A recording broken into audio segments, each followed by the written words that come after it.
Every single day of the year, twice a day, a Jew is required to say Kriyat Shema, to read the Shema. The Shema is not really a prayer. We're not asking Hashem for anything. We're not pleading with Him. The Shema is actually called Kriyat Shema, the reading, the recitation of the Shema. Hashem wants us to focus on these concepts because they are so important. And there are 3 paragraphs of the Shema. One which appeared in last week's Parsha, Parshat Ve'etchanan, and that's the first paragraph of the Shema. Shema Yisrael, Hashem Elokeinu, Hashem Echad. In this week's Parsha, in Parshat Eikev, we have the second paragraph of the Shema, Vayayim Shemot Tishma, where Moshe says to the Jewish people that as a consequence of listening to my mitzvot, all of these good things will come upon you, and if you do not listen to the mitzvot, then there are going to be serious consequences. And the third paragraph of the Shema, in fact, comes from the book of Bamidbar, Parshat Shlach, which speaks about the tzitzit and reminds us of the fact that Hashem took us out of Egypt. What are the 3 central ideas of these paragraphs? In other words, each paragraph stands for a central concept or central concepts.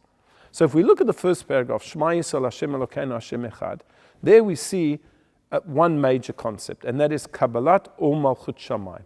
We are accepting upon ourselves the yoke of God's kingship. Every single day, a Jew needs to say, and it's not sufficient to say it one day and to skip another day, but every single day, a Jew has to say, I accept you as my God. And you are the only God. You are the one and only. And how do we do that? How do we come to a realization that God is the only God?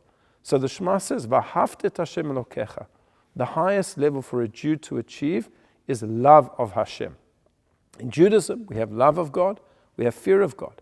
But Nachmanides makes it very clear in his commentary to Shmot that love of God is the highest level.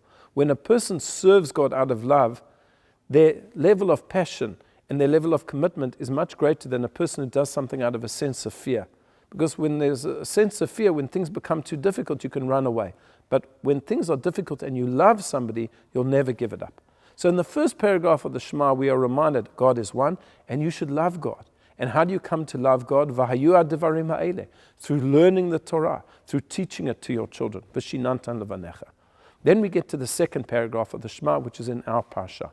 And this is the concept known as Kabbalat Ol Mitzvot. First, we receive Hashem as our King, as our God, and then we have to do His will, and that is to keep the mitzvot. And Hashem says that there is a cause and effect. There is schar v'onish, there is reward and punishment. If you do my mitzvot, then I promise to look after you, to protect you, to make sure that you live in the land of Israel and that your enemies don't attack you and that you have plenty of food. I will enable you to do more mitzvot. But if you don't do mitzvot, then I will withdraw my protection and there will be drought, there will be famine, there will be exile. So a Jew has to know that there is a sense of give and take, of reward and punishment, and that we are obliged to do the mitzvot that he tells us. Then we come to the third paragraph of the Shema. In the third paragraph of the Shema, we learn of the mitzvah of tzitzit. The mitzvah of tzitzit reminds us also of the mitzvot, because it says that if you look upon the tzitzit, you'll be reminded of the 613 commandments. It's a daily reminder. And then it concludes that I am Hashem your God who took you out of the land of Egypt. And this is also an absolutely vital, fundamental in our religion. I'm sure you're aware that many of our prayers, we say that we're about to do this mitzvah. Why? Zeiche letziat Mitzrayim. As a remembrance of the going out of Egypt, as a remembrance of the Exodus. God took a nation. It had never happened before in the history of the world that a slave nation who was oppressed, who was downtrodden, was suddenly rescued and turned into free men. But not just into free men. And this is very important. Hashem took us out of Egypt, liot lachem lelokim, to be your God. There are 2 types of freedom that the Torah speaks about.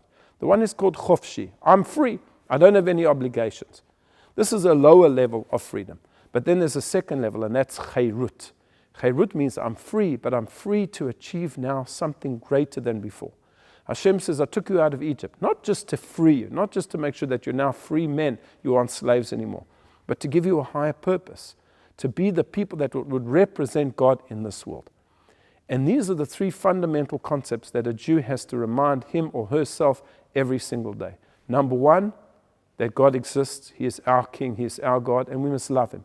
Number 2, that we should perform all of his mitzvot. And number 3, we should never forget the goodness that he did for us and to show him gratitude at the fact that he took us out of Egypt to be his nation. I wish you a Shabbat Shalom.